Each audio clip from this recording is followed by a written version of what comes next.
Okay, this is going to be a pay-per-view review of WWE Battleground 2016. Once again, this is another really strong pay-per-view from the WWE, so let's give them credit. The pay-per-views have been pretty consistent this year for the most part. The pay-per-view as a whole, I thought it was good, but there's a little bit too much matches on it. I think it was a little bit too long at 3 hours and 15 minutes. That's just a little bit too long for me.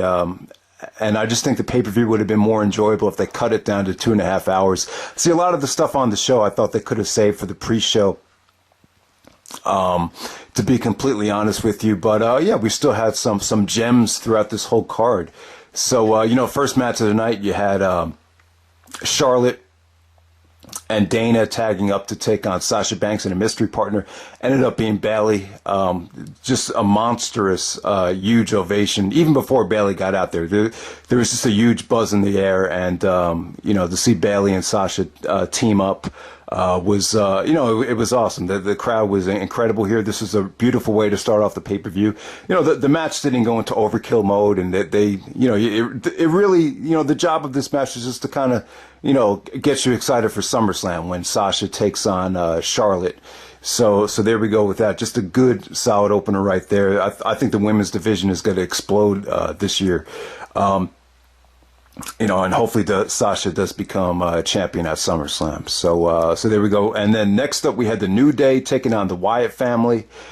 And, this was cool. This was unpredictable. Usually when a stable is about to break up like the Wyatts are, you would expect them to lose and kind of do the job to the New Day. But that's not what happened here. Instead, Bray Wyatt was booked very dominant here. Just the way it came off, it just felt like Bray. They're really going to push Bray pretty hard on SmackDown with just the way this ended. And interesting match too. I really loved the dynamic between Xavier Woods and Bray. You saw Xavier look very scared. Very out of his element, and he, just the interaction between Xavier and Bray, I thought was, very creative and very different. And I like the spot in the match where Xavier sucked it up and started, just throwing hammers at Bray. That was pretty cool. The crowd went wild for that. But yeah, Bray was dominant. Just a really fun tag match right there. Next up, I'll talk about Sami Zayn and Kevin Owens.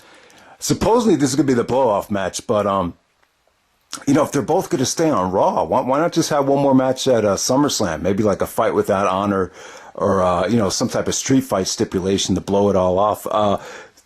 Let me say this about the match. I thought this is their best effort without using, without having to use like a ladder or weapons or, a street type of environment. I thought this was their best effort out of any promotion as far as just one-on-one straight up singles with no, hardcore stipulation. So give these guys credit. I thought this was amazing.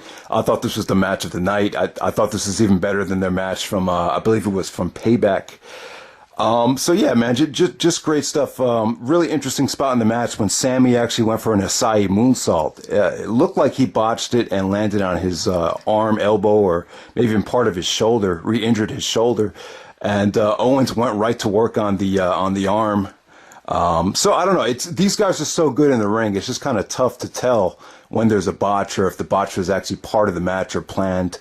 They're just such veterans just such ring generals that it's just tough to decipher, if they really are trying to swerve you. But just tremendous stuff. I mean, Sami just hit a million exploders and dragon suplexes, and there was just a part in the match where the crowd was just going apeshit. They really woke the crowd up for this pay-per-view by what they were doing out there. Owens hit the frog splash.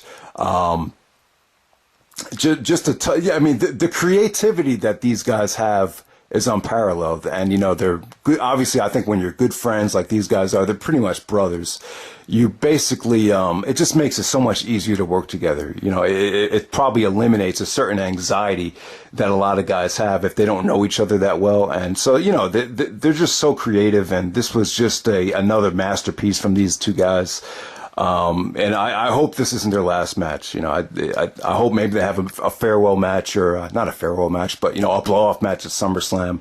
This time, maybe with the hardcore stipulation I think that would be the perfect way to end this feud. And before, I'd actually like to do like a history of Steen and Jericho before they actually have another blow-off match, if they do get to that point. But like I said, guys, definitely the match of the night. Arguably, probably the best singles WWE match of the year from the main roster. I really thought it was that good. So definitely worth getting out of your way to see. Definitely the best match on the pay-per-view, without a doubt. Trying to think of what else was there to talk about from this show. You know what? Let's jump right to the tag match. We had John Cena, Enzo, and Cass taking on AJ Styles and the Bullet Club. Really good stuff here. I mean, the pre-match with Enzo Amore. Enzo Amore really stole the show with his pre-match promo. It was pretty much unlike anything we've ever seen. It was kind of like it was kind of like one of those promos where he could really use the momentum and really turn it into something gold. But this was a lot of fun. I mean, what you would expect here, just great action, great double team moves, great near falls with guys making the save. Really not much to say about it, but it really makes you look forward to AJ and Cena. AJ and Cena wrestled a little bit, but they didn't wrestle so much where they really teased you and it really leaves you wanting more. AJ and Cena at SummerSlam, I think it's going to be huge, and I think it'll definitely be much better than their Money in the Bank match. Their Money in the Bank match got a great reaction. I don't know. I just don't think both guys were quite ready to face each other. Like I said, I thought there was some communication problems in that match. But sometimes it's tough to say, because sometimes when you let the match build for too long, a lot of the crowd does lose interest, and the crowd was just so hot for that Money in the Bank match that I'm kind of glad that they did have it in retrospect. But it would have been cool if they, had saved everything for SummerSlam. So I think there's positives and negatives both ways, but I'm glad that they didn't overdo this feud like they did last year with Cena and Owens. So Cena got the win here with a beautiful attitude adjustment off the top rope. Probably one of the AJ just got so much height on that. Just looked like one of the most devastating FUs or attitude adjustments of all time. So, yeah, just a really fun tag match. It wasn't, didn't go into overkill mode, but just played a nice supporting role on the card. Next up, we had, one of the most enjoyable highlight reels of all time. We had Chris Jericho having the highlight reel with the return of Randy Orton, which was cool because, when Jericho returned in 2007, he interrupted Randy Orton. So now they kind of flop, roles here. So I thought that was really cool. Really awesome highlight reel. I thought this was one of the best highlight reels ever. I thought Jericho was great here. I thought Orton seemed re-energized. It seems like his batteries are charged now. A lot of people were kind of saying Randy Orton needs an extended vacation, going back to his John Cena, Randy Orton nightmare from the Royal Rumble 2014 when they booed both of them out of the building. But, Randy was, funny. He was entertaining. He just seemed passionate, happy to be back. It really made you wanting to see Brock and Orton at SummerSlam. The insults between Jericho and Orton to each other were entertaining as hell, I thought.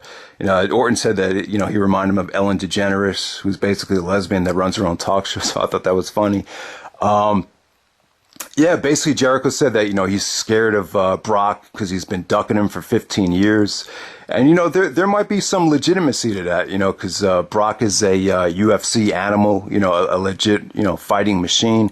And Orton's, always been known as being kind of fragile because of all the injuries. So I definitely think it has a realistic dynamic there. Probably the most memorable part of this highlight reel was when Orton touched on the he brought up the word enhancement. I think he said, he was talking about Suplex City. I was going to take 1 million suplexes and stuff like that. And then Orton says it's only going to take 1 RKO with no enhancement. And then the crowd was like, oh. So yeah, this is a great highlight reel. Definitely looking forward to seeing Orton and Brock. Question is, how are you going to book this thing with Orton on SmackDown and Brock on Raw? Maybe Paul Heyman's going to kind of carry the feud on the mic. I'm thinking maybe they're not going to waste any dates on Brock because they're both on separate shows. I mean, I think it's kind of a waste just to have Brock come out to the ring and have Heyman cut every promo without Orton even being there. I definitely like to see Orton. Maybe they'll just let him show up on Raw just to build this up. But who knows? I'm kind of thinking that they're not going to go in that direction, and the whole thing's just going to kind of be built like a UFC fight, all through video packages. So we'll definitely see. I don't want to waste too much time on Brock getting caught with the PEDs in the UFC. But it does make sense, because the last time Brock lost the belt in the UFC, he lost it to, I believe it was Overeem. And when he lost that fight, it was revealed that Overeem was taking PEDs, or performance enhancement drugs. So I think Brock, it just seems like there's a problem there. There's a problem in the UFC right now with drugs. And I kind of feel like Brock thought he might have been taking a risk if he didn't ensure himself a victory by taking the performance enhancing drugs. So I'm not sure. Maybe Brock just wanted to end his career on a good note and just get out and just say that, he won his last fight, and maybe he has no plans of going back to the UFC. So I just don't know. It's hard to think that Brock is not going to want to fight again if he has a chance to go for the championship. But it was really shocking to me that Brock got caught, and it's surprising that he didn't get caught before the pay-per-view, and that Jim Jones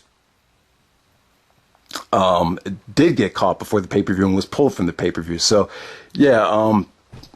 let's just move on to the main event. We have the Shield triple threat. Roman Reigns got a lot of heat here. There was just an incredible amount of hatred and animosity towards him. It seems like he kind of lost, whatever remaining fan base he had with the kids and the women. It just seemed like no one was really on his side tonight. There just seemed like legit, hatred from all angles here. So, kind of got off to a slow start. I thought Reigns didn't look good. He looked a little beefier, which kind of makes you think maybe the, getting caught with the PEDs had something to do. Maybe he was trying to take some type of weight loss supplement, because he definitely looked a little bit lethargic here. He definitely reminded me a little bit of Batista. It seemed very, very Batista-like when Batista would come back from an injury. But overall, I thought the ending to this match was great. I thought it really picked up towards the end. Great amount of drama, great amount of near falls. I thought Shane McMahon's facial expressions when some of the kickouts took place were really brought life to the match. And I also like how Cena and Orton and everyone was watching this match backstage on the on television. I thought that was really just made the match feel special. Ambrose goes over. The finish was tremendously executed. I thought it was a great triple threat match. Wasn't amazing though. A Shield triple threat probably should have taken place last year at Payback instead of doing the Fatal 4-Way with Orton. I think probably they should have done the triple threat last year. But it all works out in the end. I'm kind of had my fill of the Shield guys feuding with each other. I like, all three guys to kind of wrestle some new blood now. Ambrose going over. I'm kind of happy about it. I'm glad that SmackDown gets to keep its own champion. I like to see Ambrose wrestle on both shows, but I don't think that's going to happen. So the question is now, what are you going to do with the Raw championship? It'd be cool to have Brock and Orton have a match at SummerSlam and the winner becomes the Raw champion. The problem is Orton's on SmackDown, so that's not a possibility. So I just don't know what direction they're going to go with the championship. I don't like the idea of having two champions.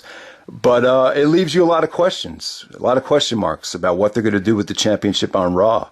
A 3-hour show without a champion. A lot of questions to be answered there. So we'll see. Congratulations to Ambrose having a good title reign. The crowd seems like they're genuinely behind him right now. I thought Rollins looked great in the triple threat match.